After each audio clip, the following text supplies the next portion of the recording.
कार्तिक चौहान है मेरे सब्सक्राइबर, उन्होंने आज क्वेश्चन किया है कि सही पालन पोषण से क्या फ़र्क पड़ता है, अगर नहीं सही पालन पोषण होता तो उससे क्या फ़र्क पड़ता है बच्चे की ग्रोथ में, सक्सेसफुल होने में होगा या नहीं होगा। एग्जाम्पल के साथ समझते हैं साथ साथ मिलके। देखो एक बार क्या होता है कि एक फादर रहते हैं और दो उसके बेटे रहते हैं, दो बेटे, और एक उसमें से जो बड़ा बेटा वो बहुत मतलब कि ऐसे बहुत ड्रिंकर और जुआरी ये सब चीज़ें, जुआ वगैरह खेलते रहे बहुत ज़्यादा, मतलब अपनी वाइफ को पीटना मारना ये सब चीज़ें, डोमेस्टिक वायलेंस ये सब चीज़ें करना, मतलब कि बहुत ही बुरी तरह की लाइफ बिता रहे थे। अपना सारा पैसा भी उनका सब मतलब ख़त्म हो चुका था। और दूसरी तरफ सेम उनका छोटा भाई था जो कि बहुत अच्छे से सक्सेसफुल हो चुका था और मतलब कि बढ़ता ही जा रहा था आगे, और बहुत अच्छे से उसकी मतलब वो सारे काम करता था, बहुत सक्सेसफुल था अपनी लाइफ में ना।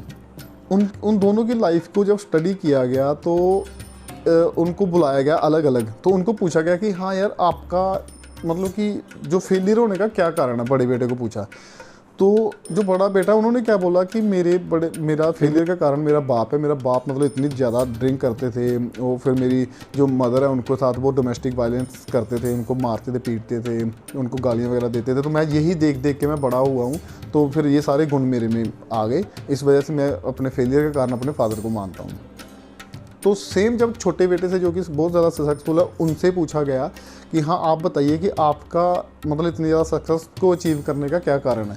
तो उन्होंने बोला कि यार मेरे सक्सेस का कारण यही है कि मैंने जब अपने फादर को बचपन से देखा कि वो इतने ज़्यादा ड्रिंक करते हैं, इतने ज़्यादा मतलब कि मेरी मदर के साथ मतलब वो मिसबिहेव करते हैं, उनके साथ फाइट करते हैं, उनके साथ आपस में झगड़ते लड़ते हैं, ये सब चीज़ें मेरे को देख देख के ये होता था कि मेरे को इनके जैसा कभी नहीं बनना, मेरे को लाइफ में कुछ अच्छा करना है।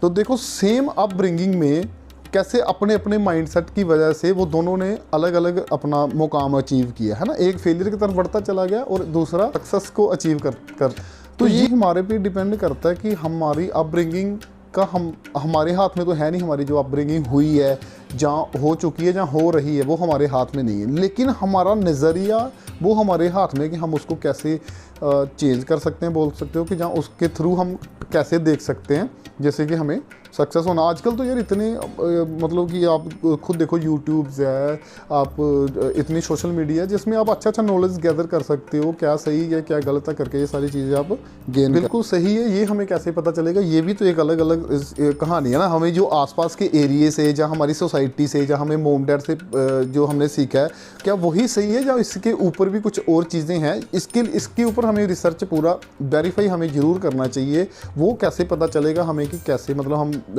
ये जान पाएँ अपनी लाइफ में कि जो भी हम काम कर रहे हैं वो काम क्या सही है भी है, या फिर वो हम ऐसे मतलब हमें किसी ने प्लांट कर दिया वो आइडियाज़ हमारे माइंड में। इसके लिए हम क्या कर सकते हैं, वही जैसे आपने बताया कि बुक्स पढ़ सकते हैं, क्योंकि बुक्स पढ़ने से क्या होता है कि देखो जो बहुत हाई लेवल की मतलब सक्सेस को अचीव किए हुए लोग होते हैं, उनका 10 साल 20 साल का एक्सपीरियंस आप 5-7 दिन में वो बुक से ले सकते हो। अंडरस्टूड?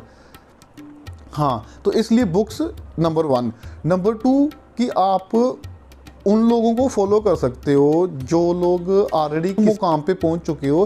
पहले के टाइम पे ये चीज़ें पॉसिबल नहीं थी क्योंकि सोशल मीडिया नहीं था, डिजिटल मीडिया वगैरह कुछ भी नहीं था, तो आप उनके साथ कांटेक्ट नहीं कर सकते थे। आज उनके साथ उनको फॉलो करके कह लो, चाहे उनको सुन के हम अपने माइंडसेट को क्या है उनकी लेवल तक लेके जा सकते हैं।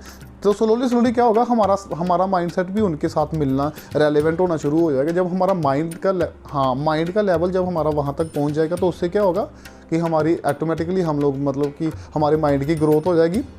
हाँ, और उससे हमें पता चलना शुरू हो जाएगा कि जो भी काम मैं कर रहा हूँ, हो सकता है कि वो हमारे आसपास के लोग हो सकता है कि वो हमारे आसपास के लोगों को गलत लगे, जहाँ शॉर्ट टर्म के लिए उनको लगे कि यार ये तो गलत ट्रैक पे है। लेकिन जब आप किसी उस ट्रैक पे चलते चलते जब आप उस मुकाम पे पहुंच गए तो फिर हो सकता है कि मतलब उनको लगे कि हाँ यार ये सही ट्रैक पे। सब चीज़ें मतलब कि बोलनी चाहिए आपके कर्म के थ्रू, ना कि आप बोलो, और यही चीज़ें दूसरे लोग आपके लिए बोलना चाहिए कि हाँ यार ये बंदा किसी मुकाम पे पहुंचा और ये बंदे में कुछ क्वालिटीज़ हैं जो कि आपको अचीव करनी चाहिए। ठीक है, और बढ़ाना चाहूँगा, देखो पेरेंट्स, कोई भी पेरेंट्स है वो हमारा सबसे बेस्ट से बेस्ट करने की कोशिश करते हैं और करते हैं, लेकिन पर प्रॉब्लम यहाँ पे क्या आ जाती है कि पेरेंट्स को खुद ही नहीं पता कि एक्चुअल में सही है क्या यार। हाँ, पेरेंट्स एक लेवल तक आपको लेके जाते हैं, मैं मानता हूँ इस चीज़ को, ठीक है, एक लेवल तक लाते हैं, उसके आगे का लेवल आपको खुद अचीव करना है। इसमें आपकी बहुत बड़ी रिस्पॉन्सिबिलिटी बन जाती है कि बीइंग ह्यूमन आपको ग्रोथ करनी है यार। कैसे ग्रोथ करनी है? सबसे पहले देखो, फर्स्ट पॉइंट आपका क्या होता है कि लाइफ में सबसे पहले तो जब आप चिल्ड्रन होते हैं तो आपका मेन फोकस होना चाहिए स्टडी पे, ठीक है, कि मुझे स्टडी करनी है, ठीक है। और स्टडी करते करते आपके माइंड में ये भी होना चाहिए कि यार स्टडी का मतलब क्या? सीखना ये कि चीज़ों को कैसे सीखते हैं, ये स्टडी का मतलब है। एजुकेशन का मतलब इतना ही है सिर्फ, ठीक है, ना कि नंबर लेना, ना कि ये चीज़ें करना। एजुकेशन मीन्स कि आप ये एजुकेट अपने आप को करो कि चीज़ों को सीखते कैसे हैं। कोई भी चीज़ आपको अगर कोई सिखाए तो उसका एक बेसिक नेचर होता है कि यार स्टार्टिंग कहाँ से करनी है, कैसे स्टेप बाय स्टेप सीख सकते हैं, ठीक है। ये एजुकेशन हमें सिखाती है, ठीक है, नंबर 1। नंबर 2 यहाँ पे उसके बाद आया था, जब आप किसी ठीक लेवल पे आप स्टडी कर लेते हो तो उसके बाद आपका आता है कि यार मेरे को अभी अपना वो कैरियर के लेवल पे आ जाते हो आप, है ना, हमेशा। अभी कैरियर के लेवल पे जब आप, हाँ, कैरियर के लेवल पे आ जाते हो कि मुझे कैरियर चूज़ करना, तो फिर हम वहाँ पे भी गलत कैरियर चूज़ कर लेते हैं। कैसे? क्योंकि हम मनी ड्रिवन होते हैं, तो हम सबसे पहले ये बोलते हैं कि यार कहाँ पे हमें ज़्यादा मनी मिलेगी। हम ये नहीं पूछते कि हमें काम क्या करना पड़ेगा यार, कोई भी काम मनी अर्न करने के लिए अगर जॉब चाहिए तो आप जॉब के पीछे ये नहीं देखते कि मुझे जॉब में जाके काम क्या करना पड़ेगा, क्या मैं उसमें वो मेरा पैशन है या नहीं है। अगर मेरे को, हम लोग क्या सोचते हैं कि यार मेरे को पैसा दे दिए, एक जॉब ऐसी है जिसमें आपको 30,000 पर मंथ मिलेगा, लेकिन आपको आपकी पसंद का काम करना पड़ेगा, ठीक है। पसंद का बोले तो मतलब जिसमें आपको पैशन है, जिसमें आपको मज़ा आता करने में। आप पसंद का काम बोलोगे मेरे को मोबाइल ही गेम ही खेलना पसंद आता, तो फिर वो चीज़ नहीं रेलेवेंट हो पाएगी। जॉब में, जैसे जॉब में, क्योंकि अगर आप किसी के अंडर काम कर रहे हो तो वो अगर आपका पैशन है तो आपको 30,000 भी देगा, तो आपको ये पूछना है कि मुझे लर्निंग क्या क्या मिलेगी, क्या क्या मैं सीखूंगा उस कंपनी में जाके। दूसरा आपको यही होता है सिनेरियो कि वो दूसरा आपका कि ये कि मैं जी आपको 1 लाख दूंगा, लेकिन काम आपको वो करना पड़ेगा कि जो मैं बोलूँगा, ठीक है, जो आपका मालिक बोलेगा। उसमें आपको बिल्कुल भी मतलब अंदर से आपकी ना आत्मा मान रही है या चेतना मान रही है कि हाँ यार मैं क्या करूँ, मतलब ये काम मेरे को पसंद है, या तब भी मेरे को करना पड़ रहा है, चाहे वो 1 लाख ले रहे हो। तो आप ज़िंदगी में यार हम पैसा अर्न करने के लिए करते हैं ना, जो भी हम जॉब कह लो, चाहे कोई भी कैरियर हम चूज़ करते हैं, उसमें हमारी ज़िंदगी का 60% पार्ट चला जाता है, पूरी ज़िंदगी का 60% पार्ट। क्यों? क्योंकि हमें ये जाने से क्या होगा कि जो हमारा बचा हुआ पार्ट है वो भी उसकी वजह से बिल्कुल बेकार हो जाएगा। क्योंकि आप फ्रस्ट्रेट होकर वहाँ से आओगे, घर में आओगे तो आप फैमिली बच्चों के साथ भी वैसा बिहेव करोगे, आपकी पूरी ज़िंदगी तबाह हो जाएगी यार मेरी नज़र में, ठीक है। ये तो, लेकिन अगर आपने 30,000 की जॉब की है तो उसमें आपको मज़ा आ रहा है काम करने में, तो फिर आपके क्या है कि माइंड का ना जो बहुत सारे एस्पेक्ट्स हैं खुल जाते हैं। जब माइंड का वो सारा चीज़ें खुल जाएंगी तो आपको नए नए आइडियाज़ आएंगे, फिर आप उसमें से उसी रिलेटेड आप बिजनेस भी कर सकते हो, जॉब को भी आप आगे प्रमोट भी होगी, क्योंकि आपको इंटरेस्ट है तो आप अच्छा काम करोगे, तो आपके जो सुपीरियर है वो भी देखेंगे, आपको नोटिस करेंगे।